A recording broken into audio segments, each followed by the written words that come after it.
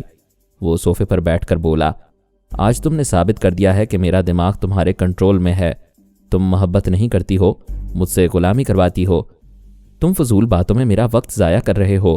مجھے سوچنے دو کہ ہمیں کس ملک میں جا کر نئی زندگی شروع کرنی چاہیے۔ اگر ہم امریکہ واپس جائیں گے تو وہاں کے جاسوس بو سونگنے والے کتوں کے ذریعے ہم تک پہنچ جائیں گے۔ تم نے ملک سے غداری کی ہے، اسی لیے وہ تمہارے پیچھے پڑ گئے ہیں۔ مجھے کم از کم اتنا تو بتا دو کہ میرا جرم کیا ہے، کیا وہ مجھے بھی گرفتار کر لیں گے؟ اس نے سوچتی ہوئی نظروں سے علی کو دیکھا، پھر کہا، تم پر سنگین الزام ہے کہ تم یہودی ہو۔ اسرائیلی حکومت کو ٹیلی پیتھی جاننے والوں کی ضرورت ہے، اس لیے تم مجھے میری رضامندی سے بھگا کر اسرائیل پہنچانا چاہتے ہو۔ تو پھر تم نے بھاگنے کے لیے اسرائیل کا رخ کیوں نہیں کیا؟ اس جزیرے میں کیوں آئی ہو؟ وہ دل میں بولی، تمہارے یہودی ہونے اور اسرائیل میں پناہ لینے کا آئیڈیا ابھی دماغ میں آیا ہے۔ اگر مایامی شہر میں یہ تدبیر سوچتی تو میں اسرائیل پہنچنے کا کوئی ذریعہ پیدا کر لیتی۔ پھر وہ بولی، میں تو شکاری کتوں سے خوف زدہ ہو کر کوئی معقول پلاننگ نہ کر سکی، بدحواسی میں یہاں آ گئی۔ اس نے فون کا ریسیور اٹھا کر ایک ایئر لائن سے رابطہ کیا، پھر پوچھا، جنوبی امریکہ کے کسی بھی بڑے شہر میں جانے کے لیے فلائٹ کب ملے گی؟ جواب ملا، 2 گھنٹے بعد امریکہ کے جنوب مغربی شہر چلی کے لیے ایک جہاز روانہ ہوگا۔ کیا 2 سیٹیں مل جائیں گی؟ ضرور، آپ تشریف لے آئیں۔ وہ ریسیور رکھ کر بولی، فشر کم آن، سامان پیک کرو۔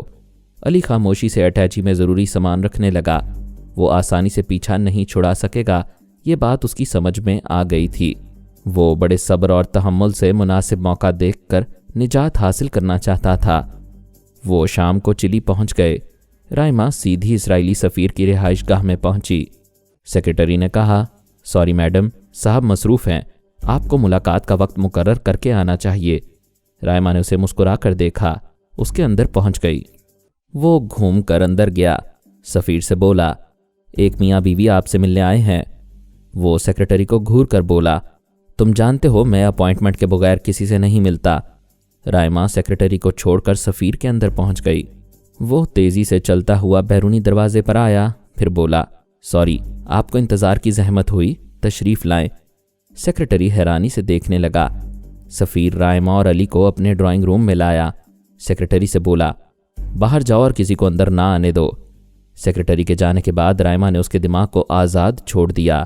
وہ چونک کر بولا، تم کون ہو؟ میری اجازت کے بغیر یہاں کیوں آئے ہو؟ وہ بولی، ابھی تم نے ملاقات سے انکار کیا تھا، میں نے ٹیلی پیتھی کے ذریعے تمہیں ملاقات پر مجبور کر دیا ہے۔ وہ پریشان ہو کر بولا، تم کون ہو؟ مجھ سے کیا چاہتی ہو؟ یہ میرا شوہر ایڈی فشر ہے، یہودی ہے، میں اس کی عیسائی بیوی ہوں۔ چونکہ میں نے ٹرانسفارمر مشین کے ذریعے ٹیلی پیتھی کا علم حاصل کیا ہے، اس لیے یہاں کے حکمران مجھے اپنی جاگیر سمجھتے ہیں، لیکن میں اپنے شوہر کے ساتھ اسرائیل میں رہنا چاہتی ہوں۔ سفیر نے خوش ہو کر کہا، یہ تو بڑی خوشی کی بات ہے، میں تم دونوں کو اسرائیل پہنچانے کا انتظام کر سکتا ہوں نہیں، فوراً کرو۔ جاسوس خونخوار کتوں کے ذریعے ہماری بو سونگتے پھر رہے ہیں۔ وہ ریسیور اٹھا کر نمبر ڈائل کرتے ہوئے بولا، کتوں کی پرواہ نہ کرو، ان سے محفوظ رہنے کا نسخہ میرے پاس ہے۔ پھر اس نے رابطہ قائم ہونے پر اجنبی زبان میں کہا، ایک انتہائی اہم پیغام ہے، اسے اسرائیلی حکام تک پہنچاؤ۔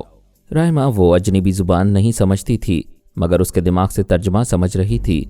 سفیر نے ایک اسرائیلی سیکرٹ ایجنٹ سے رابطہ کیا تھا اور اس سے کہا تھا کہ وہ اسرائیلی حکام کو خوشخبری سنائے کہ ایک ٹیلی پیتھی جاننے والی لڑکی اسرائیل میں پناہ لینا چاہتی ہے، اس کا شوہر یہودی ہے، دونوں میاں بیوی کو یہاں سے لے جانے کے لیے فوراً انتظام کیا جائے۔ علی نے رائما سے پوچھا، یہ کون سی زبان بول رہا ہے؟ یہ سیکرٹ ایجنٹوں کی خاص زبان ہوتی ہے، اسے دوسرے نہیں سمجھ سکتے۔ اگر امریکی جاسوس سفیر کے فون کو ڈیٹیکٹ کر رہے ہوں گے تو یہ زبان ان کی سمجھ میں بھی نہیں آ رہی ہوگی۔ تم اس زبان کو سفیر کے خیالات سے سمجھ رہی ہوگی؟ ہاں، یہ ہمارے یہاں سے جانے کے خفیہ انتظامات کر رہا ہے۔ علی تیمور نے پوچھا، کیا واقعی میں یہودی ہوں؟ تم مجھ پر بہت زیادہ شبہ کرنے لگے ہو، جب میں کہہ چکی ہوں کہ تم یہودی ہو تو پھر ہو۔ تمہاری پچھلی زندگی کے بارے میں جاننے والا اتنی بڑی دنیا میں کوئی نہیں ہے، صرف میں ہوں۔ علی نے سوچا، یہ بہت بڑا دعویٰ کر رہی ہے کہ اتنی بڑی دنیا میں میرے متعلق کوئی کچھ نہیں جانتا۔ کیسے نہیں جانتا؟ خدا تو جانتا ہے۔ علی نے آنکھیں بند کر لیں۔ رائما نے اسے کنکھیوں سے دیکھا، پھر سوچا، پتہ نہیں آنکھیں بند کر کے کیا سوچ رہا ہے، مجھے معلوم کرنا چاہیے۔ اس نے خیال خوانی کی پرواز کی، اس کے دماغ میں پہنچنا چاہا، مگر سوچ کی لہریں واپس آ گئیں۔ یہ حیرانی کی بات تھی کہ جسے وہ ایڈی فشر بنا کر رکھی ہوئی تھی، وہ سانس روکنا نہیں جانتا تھا۔ یہ پریشان کرنے والی بات تھی کہ اس نے سانس کیسے روک لی ہے۔ علی نے جان بوجھ کر ایسا نہیں کیا تھا، اس نے صرف یہ سوچنے کے لیے آنکھیں بند کی تھیں اور چند لمحوں کے لیے سانس روکی تھی کہ خدا مجھے جانتا ہے، اور جب وہ جانتا ہے تو مجھے میری پہچان ضرور بتائے گا، آج نہ صحیح کل بتائے گا۔ اس کے بتانے کے ڈھنگ نرالے ہیں، وہ نرالے انداز میں آگہی دیتا ہے۔ وہ معبود حقیقی کے متعلق جتنی دیر سوچ رہا تھا اتنی دیر خود بخود سانس رکی ہوئی تھی، لیکن اسے خود بخود نہیں کہا جائے گا۔ یہ وہ مشق تھی جو بچپن سے جیسے گٹھی میں پڑی ہوئی تھی۔ کبھی رسونتی نے ممتا سے اسے سانس روکنا سکھایا، کبھی واٹسوروکی نے اسے سانس روک روک کر مار کھاتے رہنا اور برداشت کرتے رہنا سکھایا۔